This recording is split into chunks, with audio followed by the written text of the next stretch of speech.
and welcome to Mandobug Crafts, episode 95. What's up, everybody? My name is Amanda, but you may know me on the internet as Mandobug, and this is my crafty channel here on YouTube, and this specifically is my podcast series where I talk about what I'm making. So this week I have knitting, crochet, and some polymer clay, and lots of learning, you guys. I learned probably more in the last almost 3 weeks than I have over the series of the beginning of this first year, so bear with me. This is probably going to be a long one. So starting the show out with something I've learned. I'm going to focus on just kind of two things here, and everything else I'll explain as I go. But first and foremost, I opened an Etsy shop.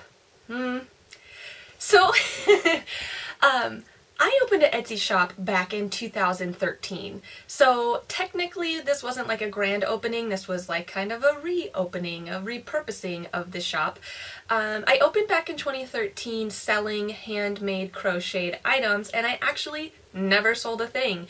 I had a handful of things that were up for pre-order and some that were already pre-made, and I just never got a sale. So I kind of let those listings expire and never put anything back up in the shop. It was called Mandobug Crochet. I have since renamed it to Mandobug Crafts, and I reopened it a couple weeks ago to sell. Eventually I'll get my crochet patterns on there, but for now I have little stitch markers slash progress keeper, and some people have even purchased them as earrings. So I will be getting in better earring options. I just have the leverback earrings right now because I thought that they would be good for progress keepers, but some people have actually purchased them as earrings. So eventually I will be getting some earrings that you can actually wear if you have sensitive skin. For now the leverbacks work, but I don't know, they're not hypoallergenic or anything like that. So if you're not sensitive, you can get away with it, but if you are, I will be eventually adding those to the shop. And the way that I have it all laid out is the charms are each their own item, and then when you check out there is a closure option, and you can choose which closure you want. And I don't know if you've ever run an Etsy store or looked into it. They have a lot of really cool options now that they didn't have back in 2013, and that's why I ran into so many roadblocks opening my shop. So I had a really busy week, the week that I planned on opening, and I never made drafts of my products. I thought, oh, I'll get up early the morning of and I'll be able to just upload it all. Well, add on top of that the fact that I just got an iPhone and I didn't know that the live pictures are not just like JPEGs. They are their own high HIEC or something like that, and Etsy won't support them, so I wasn't able to get pictures up, and I was typing in everything for the listing. So I actually opened an hour later than I said I would, so I'm so sorry to those of you that were there. I can see the numbers. People were coming at 8, but I was not open. I'm so sorry. So yeah, I wanted to apologize for that. Just kind of a rocky start, learning a lot of things. I was able to finally get the shop open, but I had put the shipping information in manually. I knew from shipping my giveaway to my product testers that I could get away with a flat rate $3.50 at the post office. So that's what I was charging for shipping, but I left the additional item box blank. And so it was charging $3.50 per shipping per item, which is not accurate. So I overcharged my first 2 customers on shipping, which we were able to fix. I was able to get them refunds, but I also had a mess up on getting paid. So somehow, and it's not my fault because when I log in, my email's correct, but somehow on Etsy's back end, there was a typo in my email connected to PayPal. So I wasn't getting the PayPal transactions. Oh, so I was finally able to call PayPal and look through my orders and see what happened, and they found on their end that one of my orders the payment had gone through a typo in the email. It was Mandobug, not Mandobug. So he was able to fix that. I got that all situated, but that was kind of scary. But I did eventually switch over to Etsy's pay system, and then I also switched over to Etsy labels, and now I'm able to actually offer cheaper shipping, and Etsy auto-populates it for me based on the packaging information that I provided to them. So shipping has now dropped from $350 down to $266 for US, and the rest depends on, you know, international. So shipping is now accurate, but boy was it quite the learning curve actually getting my first couple of sales in and just kind of figuring all that out. And then I realized, as some people got charged tax and some people didn't, I was like, what's going on? So then I had to read into it more, and then I was like, oh shoot, I need to register for a business license. I hadn't done that, so I am now registered in the state of Washington as Mandobug Crafts, also doing business as Mandobug. So it's official. I'm an official business owner. I just went for sole proprietorship because I don't have any debt. I don't have any worries about lawsuits. So that was the best route for me. And I found out that in Washington state specifically, because the whole tax thing, charging sales tax, depends on what state you're in. Washington state only requires me to charge sales tax when I sell to other people in Washington state. And I did have 2 sales in the state come up. So those are destination-based taxes.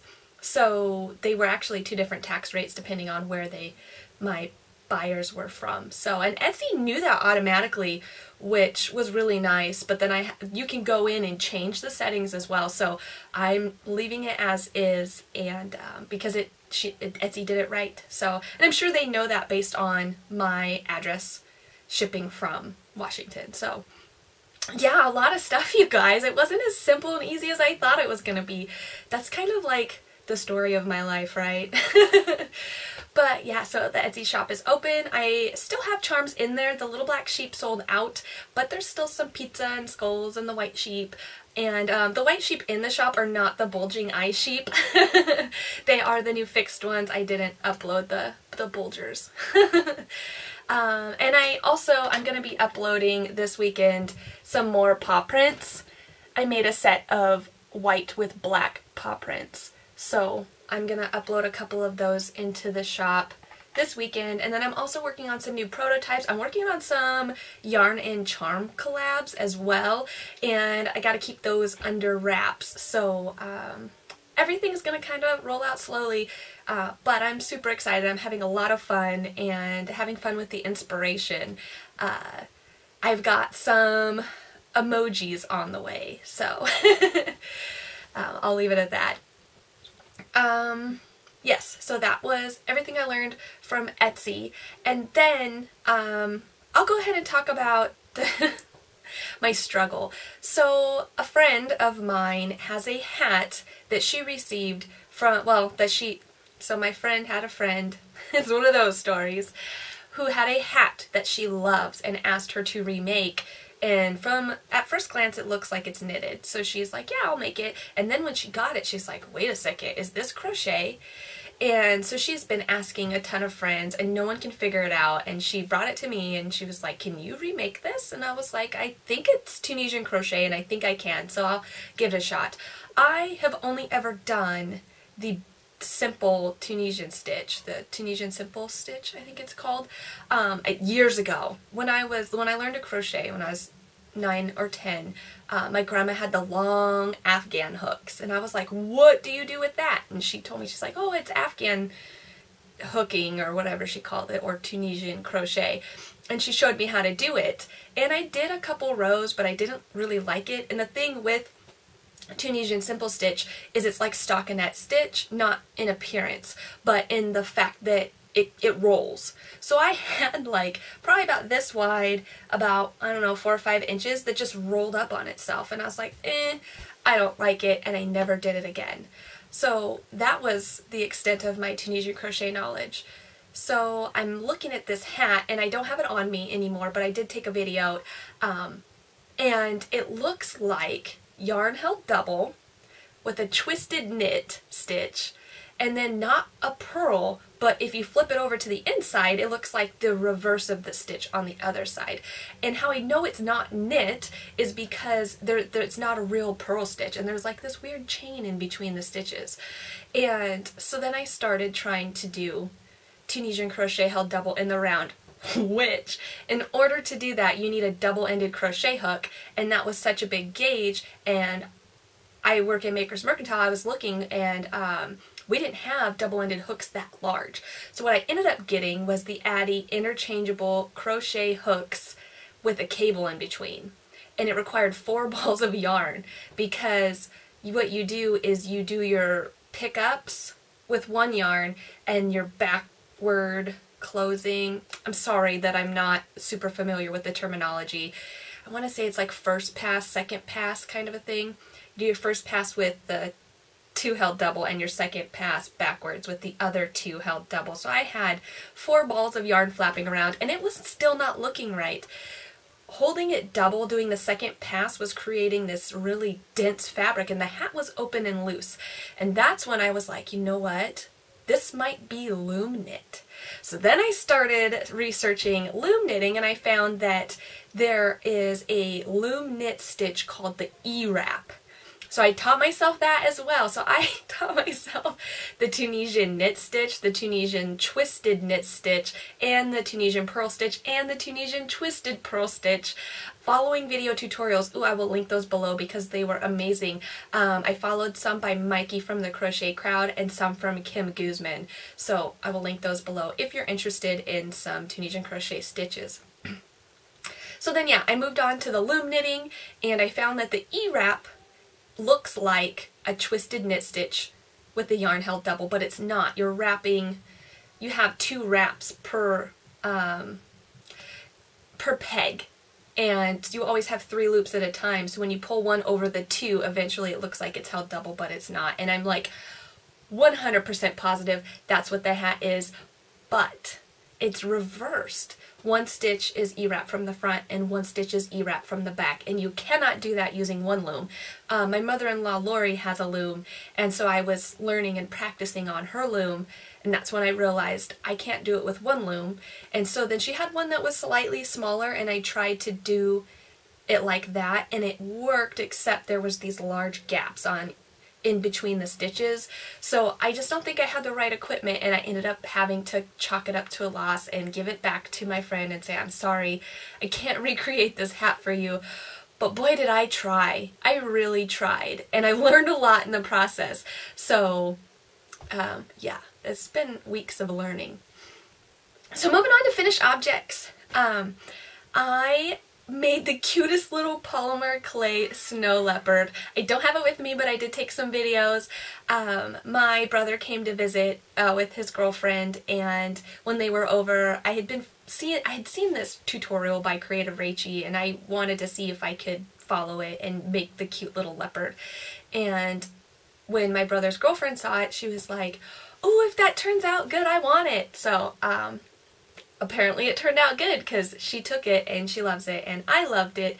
It was a lot of fun doing it. I'm really enjoying following tutorials still, because I am still so new to clay, and I have so much to learn as far as like tips, techniques, and things like that. So that was a lot of fun, and that is my only finished object over the last 3 weeks, because I have had scatterbrain, and I've also been doing a lot of non-crafting. Sorry, I gotta switch up my position. I was sitting crisscross in the chair, and now my foot's asleep. Ow. Works in progress. I've been mostly working on my March socks. Well, the spin, and then now I've got them cast on. So let me show you the yarn. This is the opposing 3-ply that I've been working on. So hopefully you can get a pretty good eye on it. I ended up with 98 grams and 460 yards. And it's definitely a light fingering to fingering weight yarn. One of these cakes is a little bit thinner than the other, so I'm hoping eventually they'll just kind of even out as the inconsistencies work their way out. This yarn is super elastic. That's the whole point of the opposing 3-ply. I don't know if you're going to be able to see this. Yeah. So I spun 2 singles clockwise, 1 counterclockwise, and then I plied them counterclockwise. And so what that does is it adds extra spin into that third ply and kind of shrinks up the yarn, which gives it elasticity. So it's been very fun to work with and see. At first I was worried because it was like super energized because that third ply does that. But I've had no issues knitting with it. I have the teeniest, tiniest toes. I wasn't sure. I used a spinner, not a spinner's control card, but I used a wraps per inch tool that has grooves for the different weights and kind of eyeballed what I thought a third of a fingering weight would look like. And I wasn't sure if I would actually end up with fingering weight, but since I did go ahead and purchase 000s. So these are 40-inch 000 Addy sock rockets, and they are like toothpicks, you guys. Let me oh, I got my yarn all tangled up in here. They are the teeniest, tiniest needles. But I think I'm actually getting a decent gauge. I won't know till I get higher up. This one's twisted. I won't know till I get higher up in my toes. But I'm loving them, and I think these are going to be awesome socks. I'm so excited. While I was winding the cakes, it was looking like the yarn is going to be kind of longer color stretches, kind of like a speckled color. So I'm super excited to see how these turn out. I was going to say, another thing that I learned, I decided to try a new cast on. I almost always do Judy's Magic Cast On because it was the first toe-up cast on I ever learned. But years ago, back when Knit Picks was having a book sale, I picked up this sock knitting masterclass by Ann Budd, and there are just so many techniques in here that I haven't tried. So I have heard a lot of people talk about doing a Turkish cast on for toe-up socks. So I did my first Turkish cast on, and that is way easier than Judy's Magic Cast On. I mean, you're literally just wrapping the yarn around your needles. That's why when people say, oh, I did a Turkish cast on 8 wraps. Because you do 8 wraps. So it wasn't that difficult, but because you're wrapping the yarn around both needles and I'm doing 2 at a time, I was a little nervous about the yarn unwrapping or just kind of being loose because it doesn't want to be wrapped around the yarn. So, but I don't have, I can show you, oh, here comes the sun. No, go away, sun!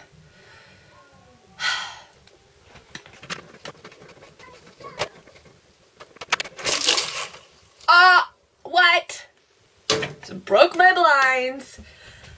You guys, it seriously just broke my blinds. All I was doing was twisting the shade thing and it just broke. So I had Josh come in and remove them. Okay, I was talking about my toes, the Turkish cast on. So if you look up close and it's kind of getting washed out, there's no holes. It's not like holy or gappy at all. Although when I was doing it, it felt like it might end up that way, but it didn't. So Turkish cast on, I'm loving it. I'm loving it. I'm also planning on doing a different heel. I've been doing the Fish Lips Kiss heel in like all of my last couple socks. I think I'm gonna go for something different out of the Sock Knitting Masterclass book, so I haven't decided yet, but just trying to learn new things. I'm on a quest, you guys. A knowledge quest. Moving on to design time, because that's really all I've been working on are new designs. And at one point this last week, I think, I actually sat down and was like, I just need to take some time to plan and organize. I used to do this a lot in the past, and these last couple years I just kind of plan on the fly, and that's not really working out. So I was like, I'm gonna sit down like for the whole day and like plan and organize my personal life and my crafty life and my business, everything like that.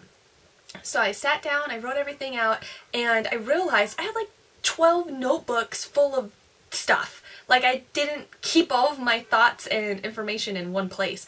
So I've condensed them all down into one notebook with folders like high school style. And I realized I have 7 patterns in progress. Like, where did they all come from? I feel like they just sprouted on their own. So the ones I've been working on this week One of them I actually finished. It's right here. I'm like, where did it go? One of them I actually finished, but it's not done because I'm not happy with the way it turned out. This is the Karen cakes. So, well, it's a Karen cake and one big cake, which are two different yarns. We've talked about this. This is all I have left from my big cake, and I used all of the Karen cake. And this is what I have. It's huge. It's huge, guys. It is a kimono. So, I love it, but, right, there's always a but. This is why it takes me like 5 prototypes to design something. So, I love the way it fits around the shoulders, and this is all one piece. There's only one area that you have, well, technically two areas you have to seam. You do have to seam here, under the arm, but it's super quick and easy. But other than that, this is all one piece. So, what I like, what I don't like. I like the length-ish. Let me stand up on my chair a little more. But you can see here in the back, see? So, technically, for my shoulders to fit evenly, this is gonna hang down as it does. But I'm always pulling it down in the back because, if I turn around for you, there's no, see that? There's like this giant space behind my neck. But that's where the center of my shoulders are because of the way that I started the foundation chain. And I don't like that. So what I'm going to do to fix that is kind of have you start with a rectangle, and then we'll build the shape off of that so you have some sort of fabric back there. This is a lot like how this is why a lot of knitted patterns have short row shaping in the neck for a better fit in the back of your shoulders. So that is what I need to do going forward. And then also, I really would prefer the kimono to actually kind of have a little bit shorter of sleeves and be longer than how wide and long this is. I don't like the ratio of width to length is what it is. And I went off of your basic sized ratio that you'll get for like a sewn kimono. But I'm not in love with this ratio, so I'm actually going to have the foundation chains start with more in the length and less in the width. So I need to rewrite the pattern and remake up a sample, and I think I'm going to stay again with this. I'm probably just going to go big cakes because it's a bigger yarn until I have the pattern ready for the nice alpaca yarn. But yeah, so this is what I was working on. It's a kimono. I'm going to be calling it, I think, alpaca kimono because it's going to be, the eventual pattern will be out of alpaca, and then it's a nice play on words. I will pack a kimono, alpaca kimono, right? Or is that too cheesy?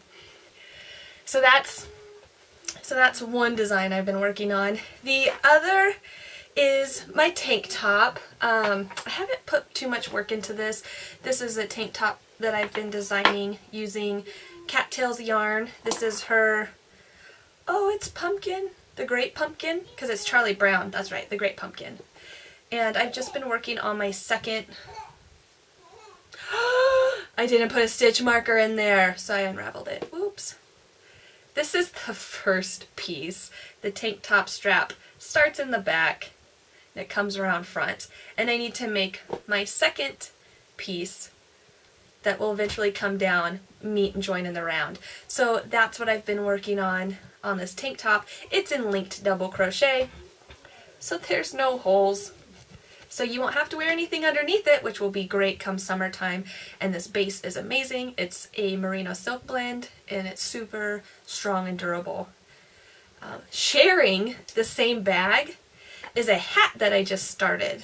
And this is also out of Cattails yarn. This is her Christmas Time is Here, I think. Actually, I have it right here. Christmas Time is Here. And this is her fingering weight superwash merino nylon alpaca blend. It's a 60-20-20. Here it is all wound up in a ball by hand because my ball winder's not working. And here's the hat. So, a little bit of backstory on this hat. My husband has been asking me for a beanie, well, like a slouchy hat, really, but the ones that he showed me pictures of are like pointy slouchy at the end. Like they're weird. Not like to a triangle tip point like a wizard hat, but like this weird like little slouchy. I don't know how to describe it. So I thought, you know what? I'm gonna try to taper the top of the hat and make it what he showed me in the picture. I can already tell based off of this prototype, I literally just made a toe. This is literally a toe head hat. I don't know if it's going to work out. We're going to see as I keep knitting on it. And this is just a prototype for me because I love these colors and I think they'll look good next to my skin. Hopefully they'll pull out my blue eyes, maybe. My plan is toe up, right? Like a toe up sock. I've been increasing up to my circumference and I do want a little bit of negative ease in the hat. So maybe like -1 inch. I don't think I'm finished increasing yet. Then I'm going to knit and see how far I can get, see how far 50 grams will get me. If it gets me far enough, I'm actually just going to keep knitting and then do like a top-down toe and graft the two together and then shove it up inside itself. So like because it's fingering weight, which is real thin, and that's usually not super warm of a hat, but if you shove it up inside itself, it's like a doubled fingering weight with alpaca. I think that's the way to go. I just hope that I like this toe head part. I think for Josh's, I'm actually going to do more of a 4-pointed tip where I've got the 2 increases on each side, but then also perpendicular. Like, what's that word again? Perpendicular. So that's something I've been working on, and because I'm such a loose knitter, I've been knitting this hat on zeros because it's actually getting me a nice like 7.5 stitches to the inch gauge for a hat. Not acceptable for socks. So that's another design I've been working on. And then the only other design that I've worked on in the last couple of weeks is this cowl, my Halloween looking cowl. Now I'm not sure if I have to rip back and start over again. This is probably my 3rd time attempting this section of the cowl. So I am working this up with Haiku Simplicity, which is a DK weight merino acrylic nylon blend, and I'm using a 3.75 Addy swing hook in black and white. So this first section was super easy, you know, just black and white stripes, but I wanted the second section to be stripes on the bias, which requires a little bit of finagling. So I talked to you guys in the last episode about crochet short rows, and that's what I've been doing and that's what I've been learning about. But in order to get the right angle without weird curving and puckering, it requires certain ratios that I have no idea what they are. So I've been learning through experimenting. So the first time I did it, my short rows were too long and I was barely getting a curve of a stripe. So I've shortened those up to be closer together, but now I'm worried because you can kind of see it's kind of curving here, but it's also kind of straightening out as I keep going. So I'm not sure if I'm okay. I'm going to keep going and find out, but if it stays like this weird curve, I'm going to rip out, and what I need to do is before I start my short rows, I need to make that first row wider. Kind of like, okay, so if you've knit socks, when you do your short row heels, you usually have like that third of your stitches in the middle, and you're doing your short rows on either side, and that third stays as your middle piece. Determining if I want a third or half or a quarter, that's what I'm trying to figure out what I need to get what I want. And I've got my little skull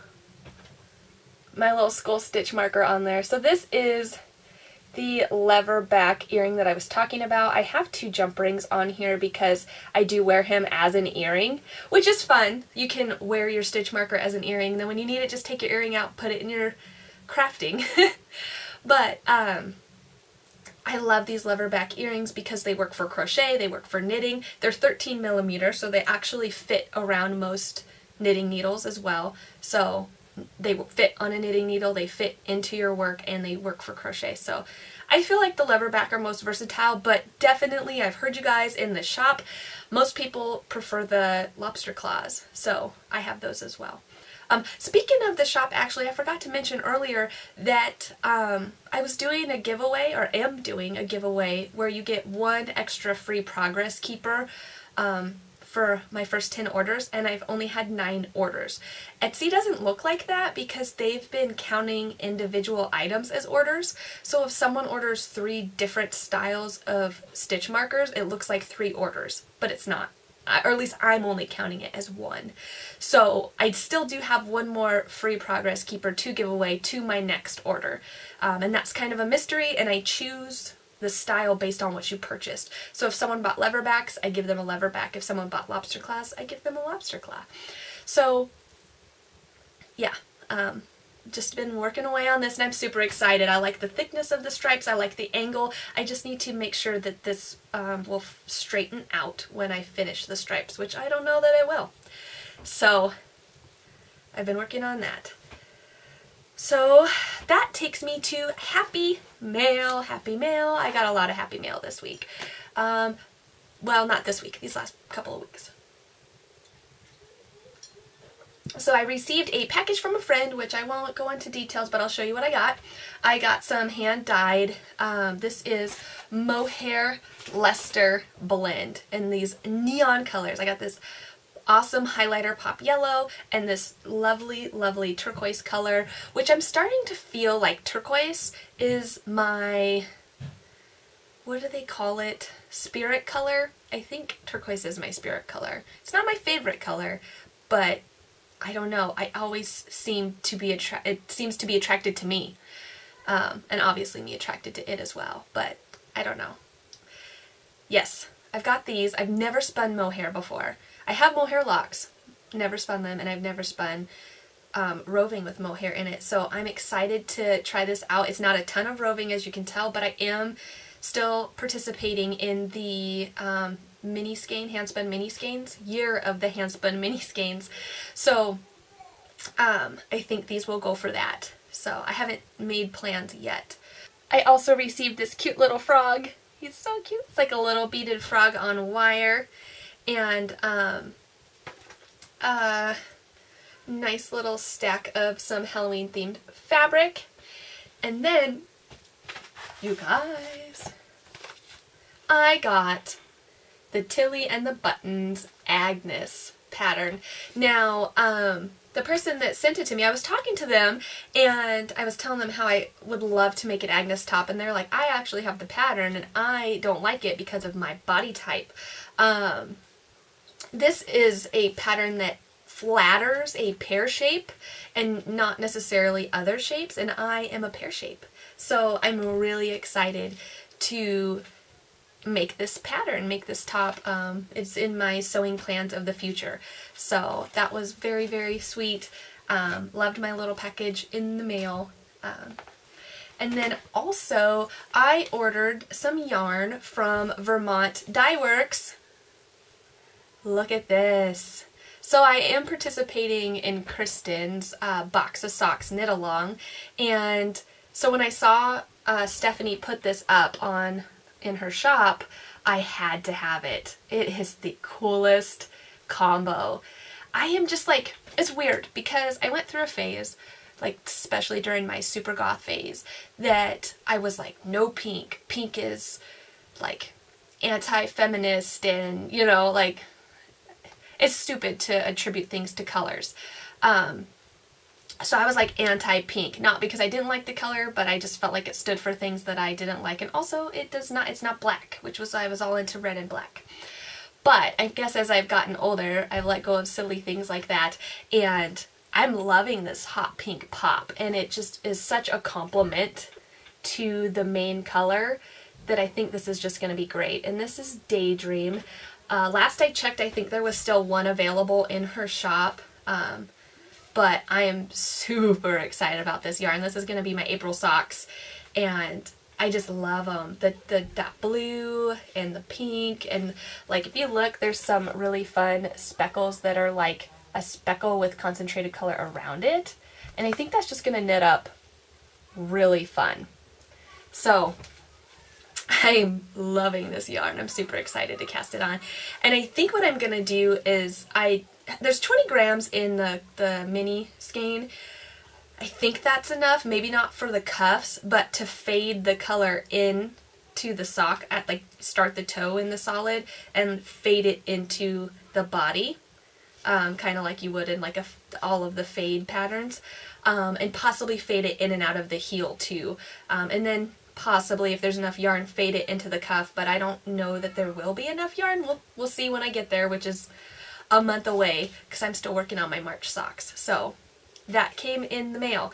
Oh, also, so it was my birthday, the 20th. I turned 29, which is my final year of my 20s, and I was like, up until I turned 29, I was like dreading it because I'm like, oh my gosh, that means next year I'm going to be turning 30, and 30 is old, and that's how my mind was. But now I'm like, 30 is not really that old. It's actually still pretty young.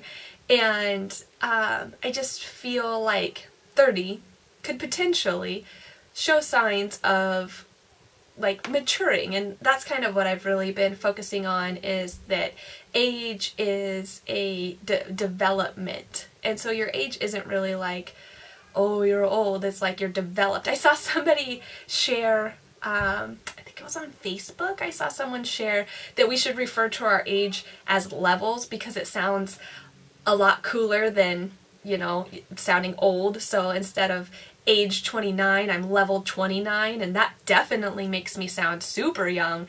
So yeah, anyways, it was my birthday, so I subscribed to a box. This is the Elves box. It's by Sophie and Toffee, and it is like a resin box. Woo! Things are falling out. But their February box was the blowout box. It had twice as much as it usually has in it.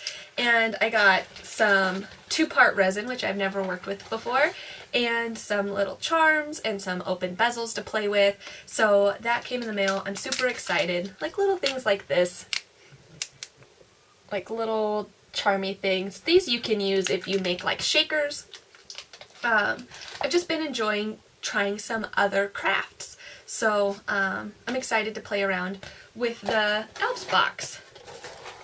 Moving on to current events, the Craftathon, my collab with Amber, has ended. So the Craftathon is going to continue on in the Faith Loves Crafts Ravelry group for the rest of the year, but my collaboration with her has ended, and I have drawn 4 prizes. I thought I put my prizes up here. I have so much stuff on my desk I don't even know. The first winner will be receiving 1 skein of their choice of Cattails yarn. This is either Burgette NPC, which means non-repeatable colorway, but every time I hear NPC I think about video games. Isn't that what they call the NPCs? The characters that aren't something, not something character, I think. Oh, I don't remember. That's what I think of, NPC for video games, but it's non-repeatable colorway. So this is Burgette, and then this is Beryllian. So you get 1 skein of your choice and a set of Mandobug coffee bean stitch markers. There are 4 jump ring stitch markers and 1 lever back progress keeper. So that actually goes to post 33, who was Trace44, who is Tracy. And she, in that post, she had knit a Be Kind hat, and it's super cool because she used yarn that was over 25 years old with her hand spun, and it turned out beautiful. The original pattern is worsted weight, but it looks like she held 3 strands of fingering weight all at once, and it's just a beautiful hat. So congratulations, Tracy. I will earburn you in the Ravelry group, and you can just let me know which yarn you would like and send me your address. And then the other winner will receive the project bag, this one, and that winner was post 49, who is Jamie Walcott, and she had, in that post, she dyed a sock blank using natural dyes. She used dandelion heads and cream of tartar and tin, and it's this lovely antique looking yellow color, and she wrote a fun post about how she loves yellow, and so does her daughter. So congratulations, Jamie. I'll earburn you and just send me your address, which I may have already, but just go ahead and resend it to me anyways. So congratulations to the winners of the Craftathon. Boy, that was a lot of fun, and just the challenges, they were really fun. So you can continue to participate in Amber's thread for the rest of the year if you would like. I think she's looking for some other collaborators for prizes, so go on and check that out. I'm also still hosting the crochet along for my Oh Yes cowl. That I had running through March 15th, but I know some of you are still working on it, so I'm gonna go ahead and extend that out through the end of the month. So it will continue through the end of March to give you guys a little bit more time to finish up your cowl. And the prize for that is going to be the Skein of Cattails yarn in the Through the Portal Stone colorway on her Stellina base. And it's just, I love this one. I really wanted to keep this one, so, but I can't. It's for a giveaway for you. Actually, Kat said I could keep it or give it away, but I already kept so much of her yarn that I have to give it away. I can't be greedy. And then also I am still doing the Springtime Basket Crochet Along Together that's sponsored by Skacel. That is being hosted in the Skacel Collection Inc. Ravelry group. I'll have everything linked down below, and we are currently on week 2, so it's still not too late to join if you're interested. This week you'll learn how to work in the front loop, and like the difference between working in the front loop and back loop. You'll learn how to do the sewing back stitch, also the crab stitch, which is also known as reverse single crochet, and then some tips and tricks for keeping your color work changes clean. So that's all just for week 2. So if you want to participate, head on over to the threads for that. Moving on to Let's Chat. So I have a lot written down here. I don't know if I'm going to be able to hit everything because it's a lot of talking. I feel like I had to stop when I broke my blinds, so I can't tell how long this video is right now. But I feel like it's a long one. So I already mentioned I had my birthday. I had an amazing time. I got to spend the day with my family, which is the best part ever. Oh, I was going to go to Madrona, but it snowed really, really bad on the Sunday I was supposed to go, and I decided to play it safe and stay home. I have a nice all-wheel drive truck, but I just didn't want to risk it in the car with the kids and other people on the roads. It just didn't look safe. I think we could have made it and we would have been okay, but I just wanted to err on the side of safety, so I didn't end up going to Madrona. But I did go to the Sewing and Stitchery Expo, which is held at the Washington State Fairgrounds. I work at Maker's Mercantile, and we had a booth there, so I worked the booth on Thursday, and after my shift ended, I had just enough time to do like a quick run through before I had to go home because Josh had to go to work, and I was able to pick up, gotta reach, this pattern. It's a by Annie pattern, and I've been meaning to make it eventually, and I thought that I would have to order it, but because there was a by Annie's booth there, I was able to pick it up. This is the A Place for Everything bag, and it's this really cool zippered bag with like these flaps that have vinyl zippered pouches in them. So I'm super excited to make this one day.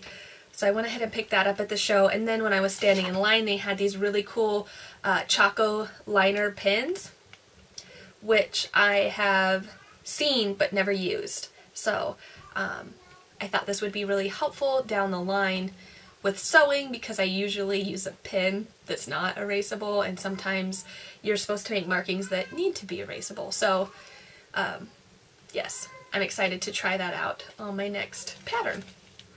And I ended up going with white because I tend to sew a lot of dark colors, and I thought it would be safer. I sew with dark colors more than I sew with white. I almost went with the light blue, but I've had a white blue erasable marker before, and it doesn't really show on like dark colors, but the white is perfect. So I had fun at Sew Expo. I wish I had more time to look at more of the booths, and maybe next year even take classes, because there were a lot of awesome classes being offered. But yeah, as I said, my brother came and visited. That's why I didn't record the 1 week. He spent a good couple of days with us. That was a lot of fun. And then after he left, I got sick, which is another reason I didn't record. It was just a nasty head, throat congestion, and it was making me like sleep all the time and have no energy, and it just was horrible. So I'm glad that's over. You may hear still a little bit of it lingering, but it's mostly gone.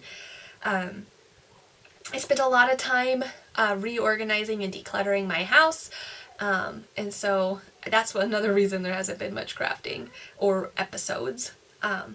And then I'm also taking on more hours at work, so that means there's going to be less crafting time. So I don't know what that means for the future of the podcast recording schedule.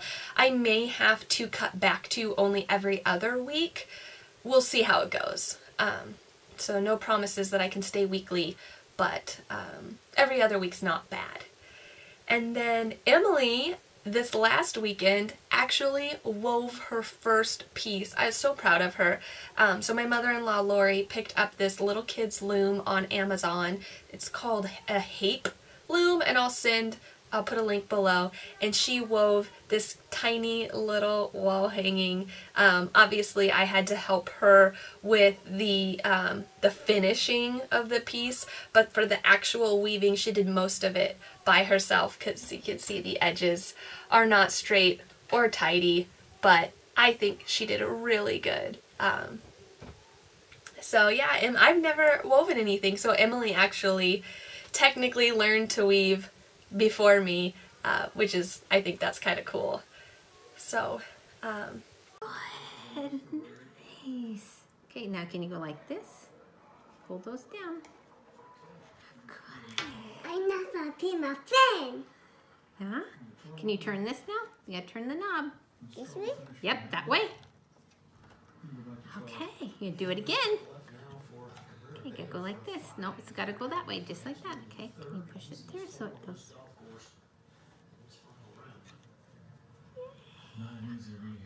Okay, now you can pull those down. Beauty. Okay, turn the knob the other way.